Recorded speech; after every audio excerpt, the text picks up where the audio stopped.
Good morning, YouTube. Today is Tuesday, June 18th, and today we officially start the 60-day countdown to all these fun real estate changes. Good morning, Tom and Anthony.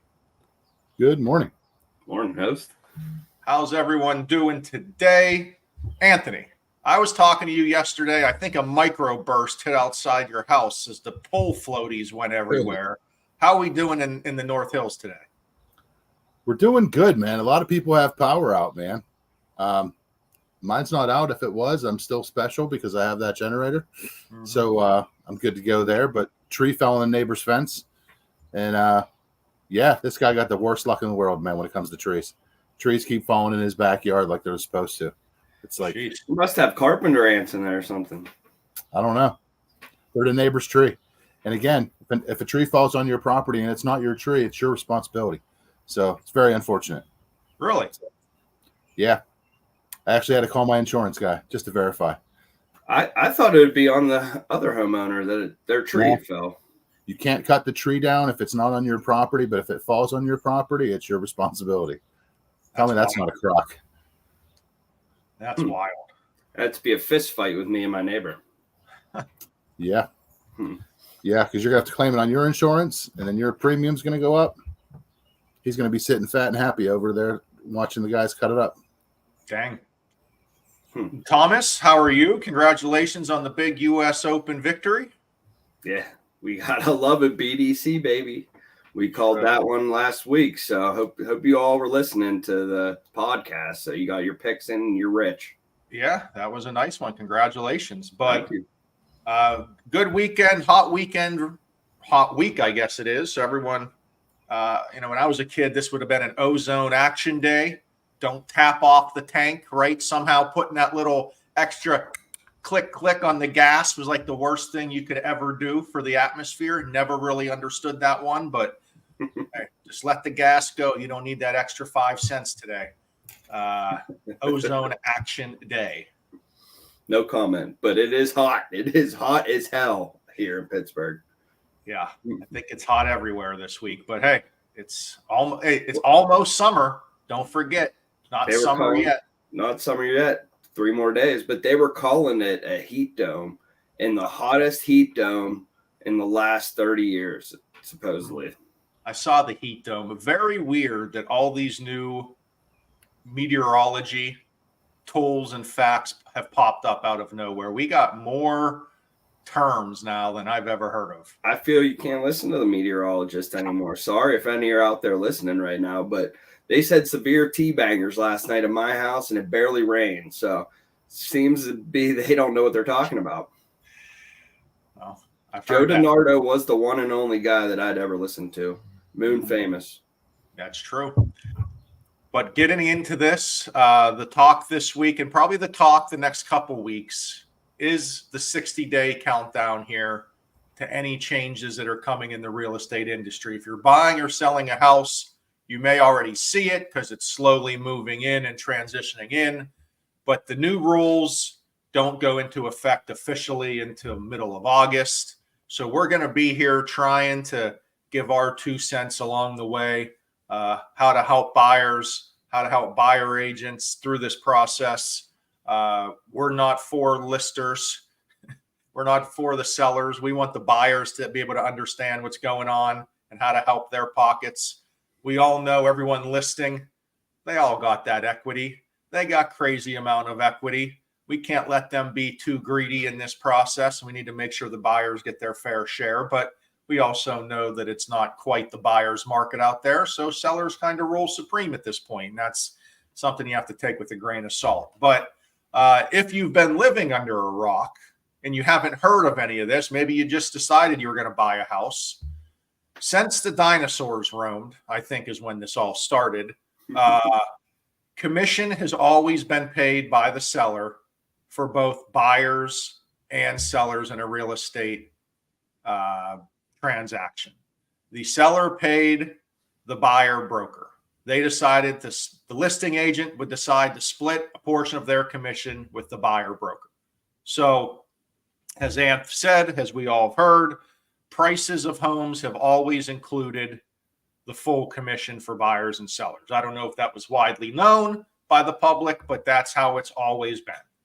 Now, all these new lawsuits, all these settlements, everything is going to be changing when it comes to commission. Sellers are still allowed to pay commission for the buyer's broker if they want to, but the decoupling of commissions is what the law and the government really wants. They want the buyer to pay their agent. They want the seller to pay their agent and keep everything moving. The problem is that sounds great on paper. So does communism. But when you get to the numbers of it all, it may not make sense for buyers. Buyers, as we know, as loan officers working with buyers to try to qualify them every day, the average person, especially in this economy, may not have the extra funds laying around to pay their agent's commission, though we understand buyers' agents are very important and they deserve to get paid. So we got to figure this out, and we got to figure out how we help out the buyers. Hopefully the sellers still pay, but we don't know if that's going to happen. I got to imagine there's going to be plenty of sellers out there that say, no, we're not going to pay any of the buyer's commission. So if that happens, we got to be prepared. We got to be planned. We got to work with our agents and our buyers to know that they're putting that best offer in. 100%. I think those sellers that are not putting that commission in there are going to ultimately get less buyers looking at their house and less pull of people. I still feel it would be beneficial to add it in there and just let the people know that it is in there. But like you said, people are greedy. People want all the money to themselves. They don't feel that they need to pay commissions when selling their house. So that's exactly what they do. They don't offer it to the buyer, and it is going to create a big stress and a big holdup for everybody. Yeah, I mean, I don't know, good, bad, or ugly. It doesn't matter if you've been in the business 30 years, or you've been in the business 30 days. No one knows how the public's going to react to all the changes. No one knows if sellers will continue just to, they're happy with their bottom line, they will pay some commission. No one knows if you don't offer any commission to the buyer, if you'll have less showings. I mean, there's plenty of ways for buyers to find a house. Yeah, 100%. I think too, when you're selling the house and listing it too, just letting your seller know, how many buyer closing costs there already are on their side, to let them know that it, add another 10,000, whatever it may be in commission, might not be in the cards because of all the costs that they already have to pay. I mean, it's already a drastic number more than the seller has to pay on their closing side. So I think that education is very important.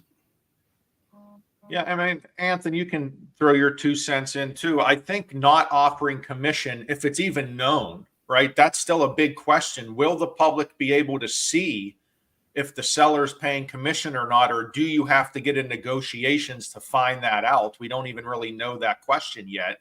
But if it is known to the public, I think it will drop the showings. But with the market, you don't need 20 offers. You only need one. So will that affect sellers?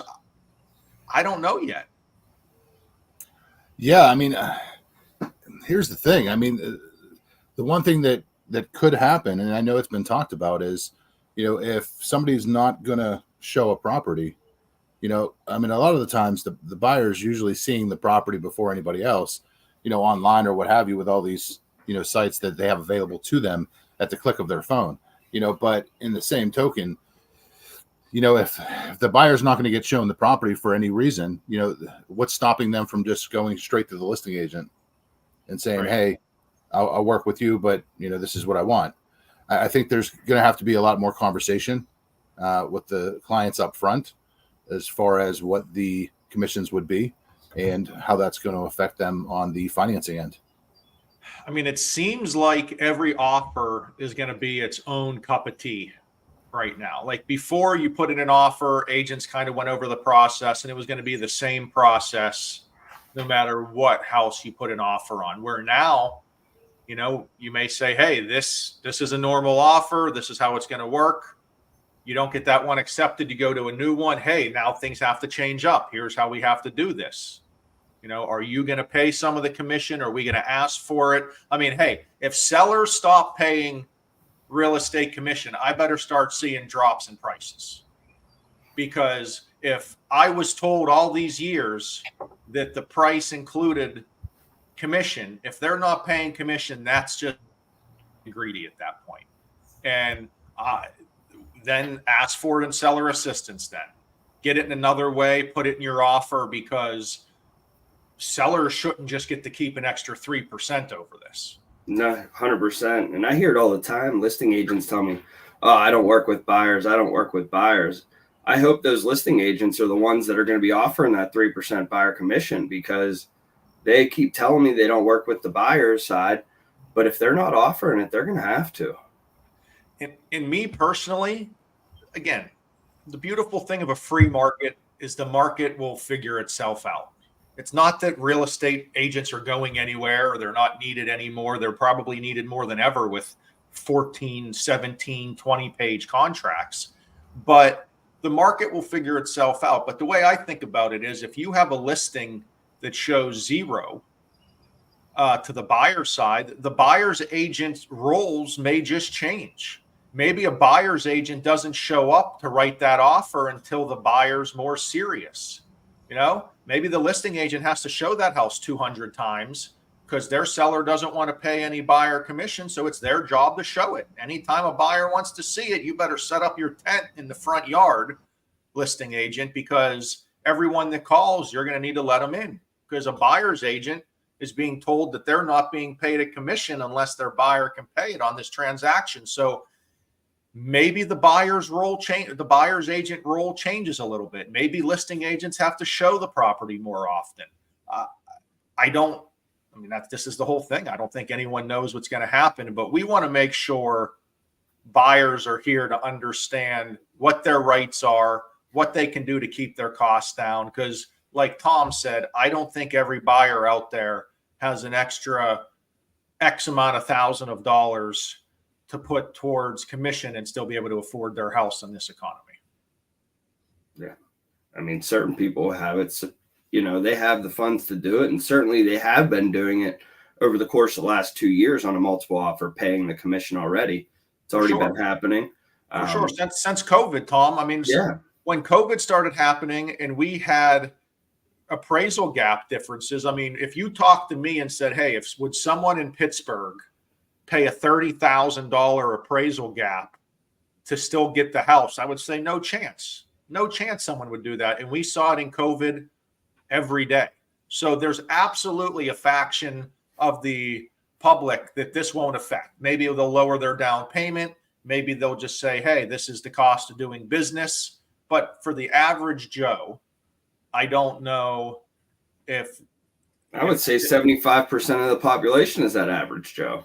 Yeah, for sure. I mean, so we definitely want to be out there letting everyone know what they can do. And hey, if we need to offer seller assistance on every deal, we will. If you need to show your value, I think part of your value is the team you work with. If you can show great financing, title, inspection, all those great partners, that's going to show that you can make this process even stronger. But we will continue with this talk for the next 60 days. We don't have to get it all out of the way today, but good start to the mini series, and we'll keep this rolling into Friday. You guys got anything to finish up? Your old man is muted, so we'll get him to figure that out. Stay cool, guys. Stay cool. Beautiful. All right, Thomas. Talk to you later. Peace out.